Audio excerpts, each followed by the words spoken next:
Siklus menstruasi. Siklus menstruasi atau haid ialah perdarahan secara periodik dan siklik dari uterus, disertai pelepasan desquamasi endometrium. Sistem reproduksi wanita menjalani serangkaian perubahan siklik teratur yang dikenal sebagai siklus haid. Yang paling mencolok dari perubahan-perubahan ini adalah perdarahan vagina berkala akibat terlepasnya lapisan endometrium uterus. Panjang siklus haid yang normal atau dianggap sebagai siklus haid yang klasik ialah 28 hari. Tetapi variasinya cukup luas, bukan saja antara beberapa wanita tetapi juga pada wanita yang sama.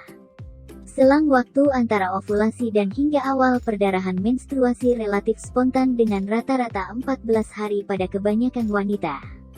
Rata-rata panjang siklus haid pada gadis usia 12 tahun ialah 25,1 hari. Pada wanita usia 43 tahun 27,1 hari.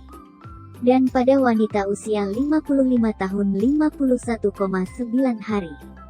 Jadi, sebenarnya panjang siklus haid 28 hari itu tidak sering dijumpai. Lama haid biasanya antara 3-5 hari, ada yang 1-2 hari diikuti darah sedikit-sedikit kemudian, dan ada yang sampai 7-8 hari. Pada setiap wanita biasanya lama haid itu tetap.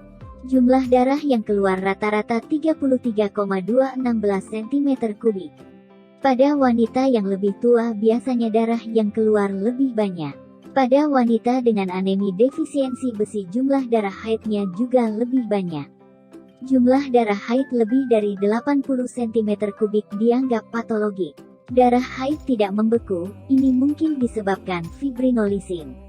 Kebanyakan wanita tidak merasakan gejala-gejala pada waktu haid, tetapi sebagian kecil merasa berat di panggul atau merasa nyeri dysmenorrhea.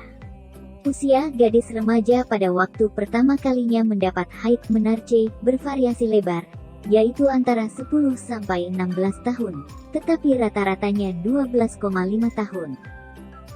Hormon yang memengaruhi siklus menstruasi.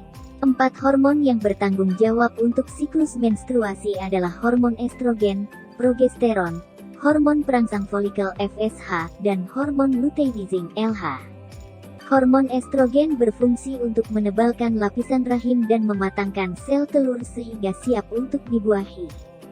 Jika tidak terjadi pembuahan, maka sel telur akan dikeluarkan melalui proses menstruasi dan hormon estrogen akan menurun ke kadar normal.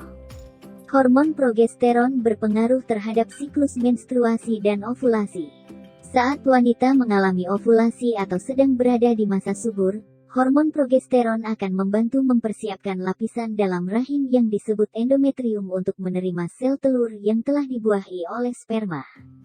Hormon perangsang folikel, follicle stimulating hormone, FSH, hormon ini berfungsi untuk mematangkan sel telur di dalam ovarium hingga siap untuk dilepaskan. Hormon FSH diproduksi di kelenjar pituitari yang terletak di bagian bawah otak. Luteinizing hormone LH. Hormon LH pada wanita bertugas untuk membantu tubuh mengatur siklus menstruasi dan ovulasi.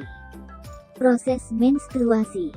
Penjelasan sederhananya tentang proses menstruasi adalah perkembangan folikel telur di ovarium dirangsang oleh FSH. Ketika telur matang, ia mengeluarkan estrogen yang merangsang lapisan rahim endometrium untuk mempersiapkan telur yang dibuahi dengan menjadi lebih tebal serta kaya akan darah dan nutrisi. Kadar estrogen yang meningkat akan menekan sekresi FSH yang mencegah berkembangnya telur selama siklus menstruasi.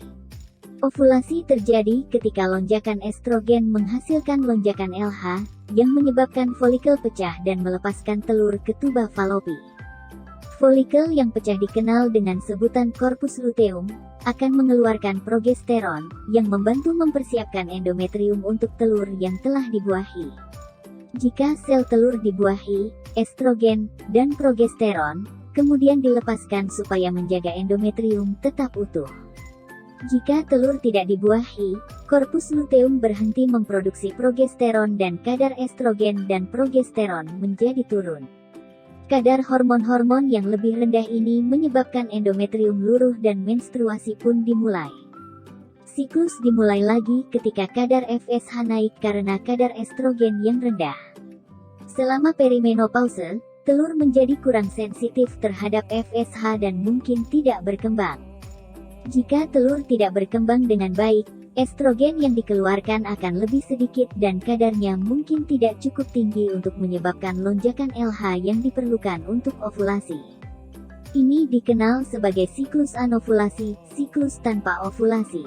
Karena folikel tidak pecah, tidak ada korpus luteum untuk mengeluarkan progesteron. Rendahnya kadar estrogen dan progesteron menyebabkan menstruasi yang tidak teratur atau berat.